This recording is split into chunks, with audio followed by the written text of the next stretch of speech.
Sanjay sir ने अपनी जेब से 45,000 रुपए देकर प्रियांश को टूर्नामेंट में उतारा और उस रूल के अकॉर्डिंग ऑब्वियसली वो 2020 में होने वाले अंडर 19 वर्ल्ड कप के स्क्वाड के सिलेक्शन के लिए एलिजिबल ही नहीं था, क्योंकि दिल्ली क्रिकेट के पॉलिटिक्स और मैनिपुलेटिव सिलेक्शन के बारे में सबको पता है।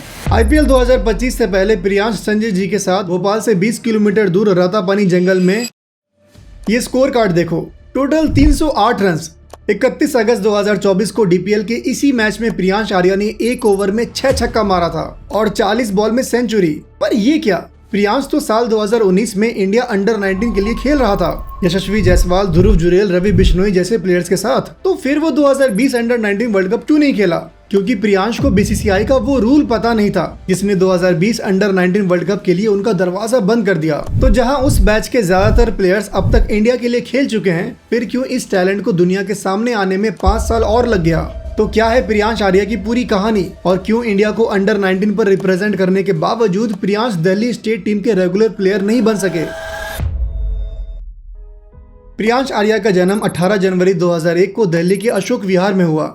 पिता पवन आर्या और मां राधा बाला आर्या दोनों गवर्नमेंट सर्वोदय विद्यालय के टीचर्स हैं। 2000 के शुरुआत में जब टीवी पर सचिन, गांगुली और युवराज के कवर ड्राइव छाए रहते थे, हर बच्चा अपनी गलियों में क्रिकेट खेलता हुआ इंडिया के लिए मैच विनिंग पारी खेलने का सपना देखता था। प्रियांश भी उनमें से एक था। पर सोचो, एक टीचर के फैमिली में कैसा माहौल रहता है, पढ़ो पढ़ो, क्लास में टॉप करो। पर वहीं प्रियांश, उसका तो बचपन से ही क्रिकेट में इंटरेस्ट था और कुडोस तो हिज पेरेंट्स जिन्होंने उसके एम्बिशन को सपोर्ट किया। लेकिन फैमिली ने एक शर्त रखी, खेलना है तो खेलो लेकिन पढ़ाई में कोई कमी नहीं चाहिए। तो पेरेंट्स ने दिल्ली में क्रिकेट कोचिंग के लिए एक अच्छा जगह ढूंढा। थोड़ा वक्त लगा बट किस्मत ने उन्हें संजय भारद्वाज सर के पास ला पहुंचाया। संजय भारद्वाज जो गौतम गंभीर के चाइल्डहुड कोच हैं, उन्होंने नीतीश राणा और उन्मुक्त चंद जैसे टैलेंट को भी तराशा है। उन्होंने 8 साल के प्रियांश आर्या का हाथ थामा।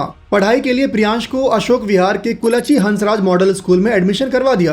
तो साल 2009 के अराउंड जब ये 8 साल का लड़का दिल्ली के संजय भारद्वाज एकेडमी के ग्राउंड पर क्रिकेट के बेसिक्स को सीख रहा था, तब संजय सर ने देखा कि प्रियांश में कुछ तो खास बात है और वो बात थी उसकी डिसिप्लिन। टीचिंग फैमिली बैकग्राउंड होने से प्रियांश में टैलेंट के साथ साथ डिसिप्लिन भी दिखता था, जो एक सक्सेसफुल क्रिकेटर का पहला साइन होता है। संजय सर का कोचिंग बिल्कुल कड़क था। हर गलती पे प्रियांश को सीखना पड़ता था, लेकिन इसी डिसिप्लिन ने उसे एक बेहतरीन क्रिकेटर बनाया। सुबह सुबह नेट्स में पसीना बहाना, एग्रेसिव बैटिंग पे फोकस करना और ऑफ स्पिन से बैट्समैनों को चकमा देना, प्रियांश का टैलेंट दिखने लगा।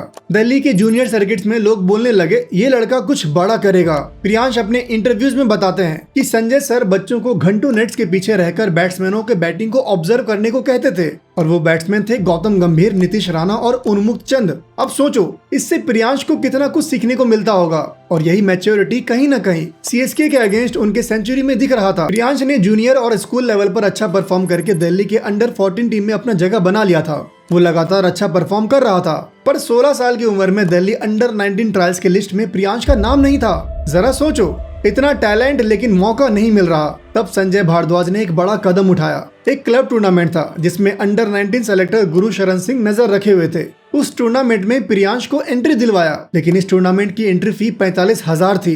ये संजय सर के क्लब के लिए बड़ा पैसा था, लेकिन सर ने सोचा अगर प्रियांश ने यहाँ अपने परफॉर्मेंस से सेलेक्टर को इम्प्रेस कर दिया तो उसके लिए आगे का रास्ता खुल सकता है। संजय सर ने अपनी जेब से 45,000 रुपए दिया और प्रियांश को टूर्नामेंट में उतारा।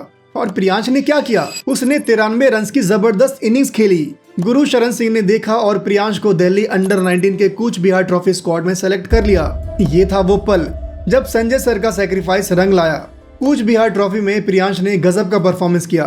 सौराष्ट्र के खिलाफ एक मैच में 271 रन ठोक दिए और पूरे टूर्नामेंट में लगभग 400 रन बनाया। दिल्ली के लोग बोलने लगे, ये लड़का अलग है। इन सब के बीच पढ़ाई पर कोई कॉम्प्रोमाइज नहीं था। 2018 में जब प्रियांश ने दिल्ली यूनिवर्सिटी के स्वामी श्रद्धानंद कॉलेज में बैचलर्स ऑफ आर्ट्स के लिए एडमिशन लिया, तब भी उसका फोकस क्रिकेट और बुक्स दोनों पर था। सुबह कॉलेज के लेक्चर्स और शाम को संजय भारद्वाज एकेडमी के नेट्स। प्रियांश अपने हार्डवर्क और डिसिप्लिन से इन दोनों को मैनेज कर रहा था और उसे अपने मेहनत का फल भी मिला।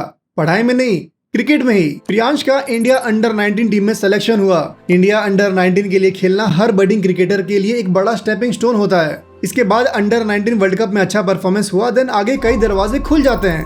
2019 क्वाड्रेंगुलर सीरीज, जिसमें इंडिया के 2 अंडर 19 टीम, अफगानिस्तान अंडर 19 और साउथ अफ्रीका अंडर 19 के बीच सीरीज था। Priyansh India A under 19 team में थे, जिसमें यशस्वी जायसवाल, ध्रुव जुरेल, रवि बिश्नोई जैसे प्लेयर्स भी थे। और अपने पहले मिले मौके पर अफगानिस्तान अंडर 19 के खिलाफ प्रियांश ने 44 रन बनाया। टूर्नामेंट के 3 मैचेस में 57 रन बनाए। परफॉर्मेंस कुछ खास नहीं था, लेकिन 2 दिसंबर 2019 को जब बीसीसीआई ने अंडर 19 वर्ल्ड कप स्क्वाड का अनाउंसमेंट किया, यशस्वी जायसवाल के साथ दिव्यांश सक्सेना का नाम आया। उस टीम में प्रियांश आर्या को जगह नहीं मिला। मतलब वो प्लेटफॉर्म जहां से कई दरवाजे खुल सकते थे, वहां उनका सिलेक्शन नहीं हुआ। वजह परफॉर्मेंस नहीं था, वजह था बीसीसीआई का वो रूल जिसके बारे में प्रियांश को किसी ने नहीं बताया। हमको तो जानकर हैरानी होती है यार, किसी ने नहीं बताया। तो प्रियांश ने इंटरव्यू में बोला कि 17 साल की उम्र में जब अमित भंडारी, जो पहले इंडिया के लिए खेल चुके हैं, उन्होंने प्रियांश आर्या से पूछा कि क्या वो अंडर 16 टीम में है। प्रियांश ने कहा, नहीं, मैं तो अंडर 16 के लिए एलिजिबल नहीं हूँ, मैं अंडर 19 के लिए ट्राई कर रहा हूँ। उसने अंडर 19 ट्रायल्स में रन्स भी बनाए थे, तो उसको कॉन्फिडेंस था। पर प्रॉब्लम थी कि उसको एक रूल का पता नहीं था। रूल ये था कि अगर किसी ने अंडर 16 लेवल पर एज टेस्ट मतलब बोन डेंसिटी टेस्ट नहीं किया, तो वो अंडर 19 के लिए सिर्फ 2 साल खेल सकता है। प्रियांश जब 18 साल का था तभी उसका अंडर 19 का टाइम खत्म हो चुका था, जिसकी वजह से जुलाई 2019 में ही इंग्लैंड के खिलाफ हुए ओडीआई सीरीज में प्रियांश इंडिया अंडर 19 के स्क्वाड में नहीं था। और उस रूल के अकॉर्डिंग ऑब्वियसली वो 2020 में होने वाले अंडर 19 वर्ल्ड कप के स्क्वाड के सिलेक्शन के लिए एलिजिबल ही नहीं था। ये ऐसा ही था जैसे एनडीए के लिए रगड़ कर मेहनत किया, बट फॉर्म भरते वक्त पता चला कि एज लिमिट 19.5 ईयर्स है। ये उनके करियर का एक बड़ा सेटबैक था, बट कहते हैं ना, when going gets tough, the tough gets going। Priyansh ने अपने मेहनत में कोई कमी नहीं किया और अक्टूबर 2021 को दिल्ली के T20 टीम में उनका सिलेक्शन हुआ। ये एक बड़ी बात थी क्योंकि दिल्ली क्रिकेट के पॉलिटिक्स और मैनिपुलेटिव सिलेक्शन के बारे में सबको पता है। 4 नवंबर 2021 को सैयद मुश्ताक अली ट्रॉफी में उनका दिल्ली T20 टीम में डेब्यू हुआ। 2 मैच में उनका परफॉर्मेंस कुछ खास नहीं था and then he was dropped और फिर 2 साल तक वो कहीं नहीं दिखे। दिल्ली क्रिकेट के पॉलिटिक्स और सिलेक्शंस का हमने देखा कि कैसे किसी भी स्टेज पर किसी भी लेवल के टीम में जगह बनाना कितना मुश्किल है, और सीनियर टीम में डेब्यू के बाद ड्रॉप हो जाना किसी को भी लग सकता है उसका करियर अब खत्म है। पर प्रियांश ऐसा बंदा था जो कितना भी बड़ा सेटबैक खाए, उसके 2 दिन के बाद वो वापस से नेट्स में उसी डिसिप्लिन के साथ प्रैक्टिस करता हुआ दिखता था, जिस डिसिप्लिन और हार्डवर्क ने उसे इस मुकाम तक लाया था। 2 साल इंतजार करने के बाद प्रियांश का दिल्ली की लिस्ट ए टीम में सिलेक्शन हुआ। 23 नवंबर 2023 को बिहार के खिलाफ लिस्ट ए क्रिकेट में अपना डेब्यू किया। डेब्यू पर 45 रन की पारी खेली, लेकिन 2024 आईपीएल से पहले एक और सेटबैक उसका इंतजार कर रहा था। अब तक 2020 अंडर 19 बैच के टीम मेट्स यशस्वी जायसवाल, रवि बिश्नोई, प्रियम गर्ग सभी कहीं न कहीं इंडियन टीम और आईपीएल में अपना डेब्यू कर चुके थे, बट प्रियांश आर्या को दिल्ली क्रिकेट ने अब तक इतना मौका ही नहीं दिया था कि किसी भी सेलेक्टर या आईपीएल स्काउट्स की नजर उन पर पड़े। नतीजा, लिस्ट ए क्रिकेट में डेब्यू के बाद आईपीएल 2024 के प्लेयर ऑक्शन में उन्हें उम्मीद था कि कोई भी टीम उनको बेस प्राइस पर तो खरीद ही लेगी, लेकिन ही वेंट अनसोल्ड। एक और सेटबैक। जरा सोचो, आपके क्लास के सारे दोस्त किसी न किसी कंपनी में या सरकारी जॉब ले चुके हैं, लेकिन आप अभी तक सिर्फ एसएससी का ही फॉर्म भर रहे हो। यार एक बार के लिए तो सेल्फ डाउट हो ही जाता है। प्रियांश के भी अंदर सेल्फ डाउट आया होगा, बट उनको एक चीज पता था कि अगर मैं डिसिप्लिन से हार्ड वर्क करता रहूंगा तो मेरा भी सिलेक्शन हो ही जाएगा। और इस बार इंटर्नशिप का मौका मिला डीपीएल में। एक नया कंपनी खुला था, I mean Delhi premier league, जिसमें प्रियांश ने लिटरली धागा खोल दिया। खासकर इस मैच में 31 अगस्त 2024 को साउथ दिल्ली सुपरस्टार्स के लिए खेलते हुए प्रियांश ने 50 बॉल में 120 रन बनाया। बट जिस चीज ने सबको प्रियांश आर्या का नाम गूगल सर्च करने पर मजबूर कर दिया, वो था 1 ओवर में 6 छक्का। 12वें ओवर में मनन भारद्वाज के 1 ओवर में 6 छक्का। पूरे सीजन में प्रियांश ने 576 रन बनाया और आईपीएल ऑक्शन से ठीक पहले मतलब 23 नवंबर 2024 को यूपी के अगेंस्ट सैयद मुश्ताक अली ट्रॉफी के ओपनर में सिर्फ 43 बॉल में 102 रन।